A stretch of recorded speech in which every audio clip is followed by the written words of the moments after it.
Hi, everybody, and welcome to the channel. Today, we're going to be talking about Latinos for Trump, and it's something that I've been seeing for the last few weeks. Is we got this big Latino artists supporting Trump. We got different organizations coming out supporting for Trump, and I wanted to take a closer look, and see what are the main factors they're citing for that support. So let's jump right to it with the question, why are Latinos voting for Trump? So the first thing that I wanted to touch on was on religion. And we do have a very long history with religion and with the influence that a priest can have on the church. So pretty much we're seeing these big pastors backing Trump, and they have millions of followers. And I do suspect that those communities are going to could be persuaded by somebody like their pastor. But we have to remember this is a guy that sells Bibles for $60 that are made in China to pay for his legal bills. And I'm not sure if he is the material that goes to church. We got his ex Secretary of State, John Kelly, and he has some things to say about Donald Trump recently. Let's take a moment to check them out. Well, I'm looking at the definition of fascism. It's a far-right, authoritarian, ultra-nationalist political ideology and movement characterized by a dictatorial leader, Check. Centralized autocracy, militarism, forcible suppression of opposition, Check. belief in a natural social hierarchy.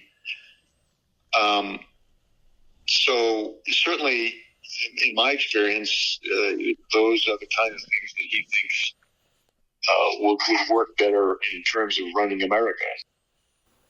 He commented more than once that, that Hitler did some good things too. First of all, you should never say that. But if you knew what Hitler was all about from the beginning to the end, everything he did was in support of his racist, fascist life, philosophy.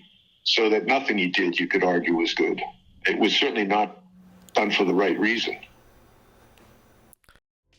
Wow, so that's really something, right? So the former Secretary of State saying that the president is behaving like a fascist, that admires dictators, and pretty much that he wants to be a dictator himself. So just liking Hitler or saying that there's something to admire about Hitler, I would raise some red flags saying that that person is not a Christian. I think Hitler will be the perfect representation of evil and what the human can do to each other. So I for sure would say that this guy doesn't go to church. So let's go ahead and jump to the second reason that I found. And of course, we're talking about the economy. So of course, inflation is a big issue. We're seeing it everywhere. We're seeing it in groceries, we're seeing it in gas, we're seeing it in housing, we're seeing it in rent. Things are getting out of control, but we are also seeing some corporations actually taking an opportunity and just raising up the prices, right? Inflation goes up 1%, 2%, they raise up the price more. So they're still making more profits than before, and even making, products smaller and everything like that. So it is more complicated than some people will lead you to believe. But I do think that the current administration could be doing better. So somebody asked this question to Trump in one of his latest rallies, and I'm going to play it for you. Take a look. Based on the inflation and weak job market, it seems like a big stretch that I'll ever be able to own a home. What is your plan to help bring down inflation and make life more affordable for Americans like me who are just starting off? And a home is a big deal, right? Yeah. You can't have the American dream, because I'm giving the American dream. I gave up so much during During that 4-year period, we had the greatest economy, we had the greatest everything, and people were back to a thing called the American dream. I'm so glad you used the term. We're going to get interest rates way down. There are some places, 35% the cost of a home are regulations and nonsense that shouldn't be, between long-term zoning where it takes years and years to get it developed. We're going to take a lot of that out. I did, and they put a lot of it back in. The environmental approvals are terrible, just terrible, so ridiculously bad.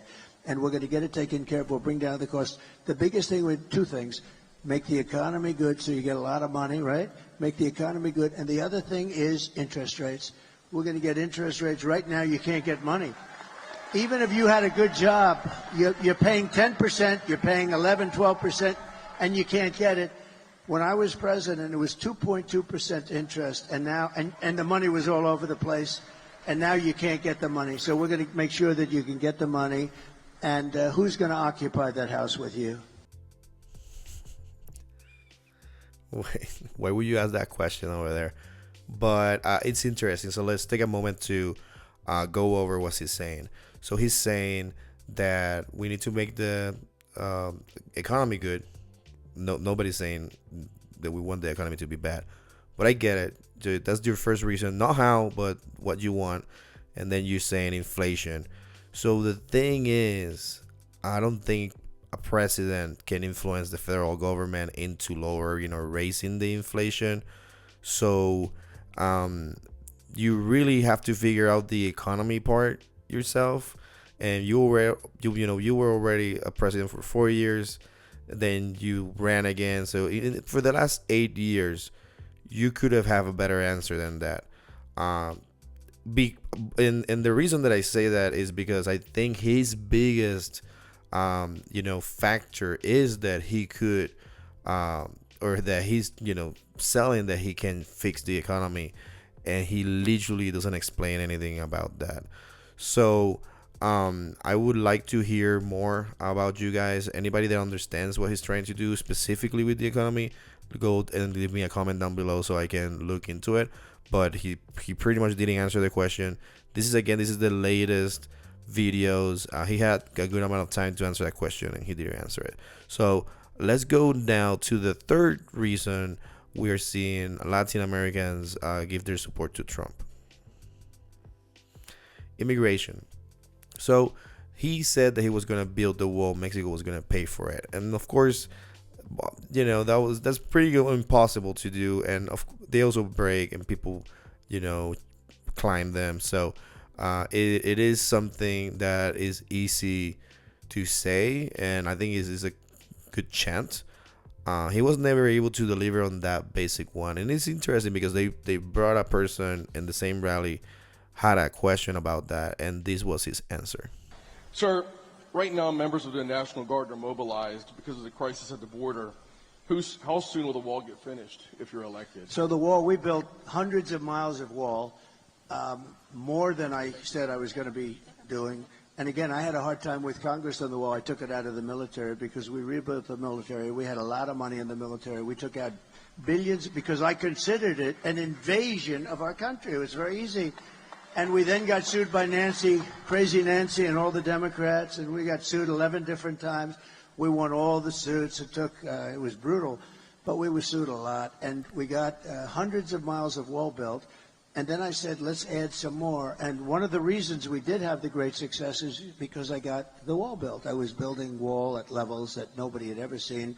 And we were going through tremendous obstacles. It was hard. But we got it done. And then I said, let's add 200 miles because there were certain areas. It's interesting. When you add wall here, you got to add a little more wall here. And it's like water. It's like water. And we were ready to do that. We ordered 200 miles.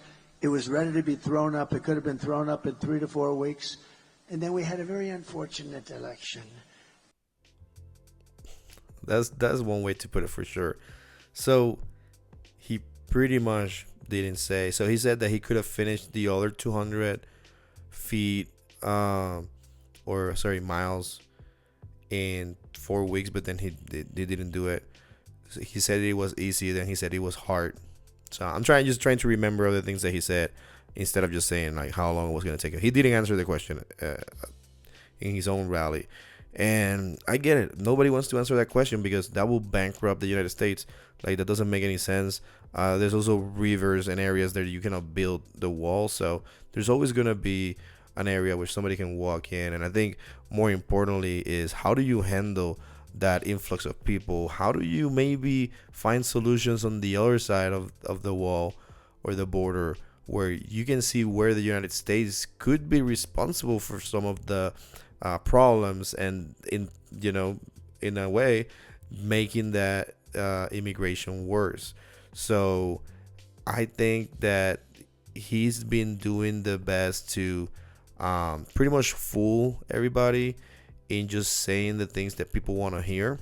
I want you to go deeper and understand what he's saying and the context in the things that he's saying, because in most of the things that he says, he has never given details about anything. And this is one of his rallies. So I'm going to ask you to do this. Every Latinos out there, I want you to sit down and think about your abuelita, your grandmother, right? Would her choice be Trump? Do you think that she will go out and vote for Trump after the things that he has said before? I'm not even mentioning them here. So I want you to go to the voting booth. I want you to know that you matter. I want you that you cannot sit down or sit out of this election. This could be the biggest election. I know that everybody says it every now and then, but I think Trump is really dangerous, and even his chief of staff agrees. So I'm gonna be making more videos like this, reacting to news, reacting to other types of video.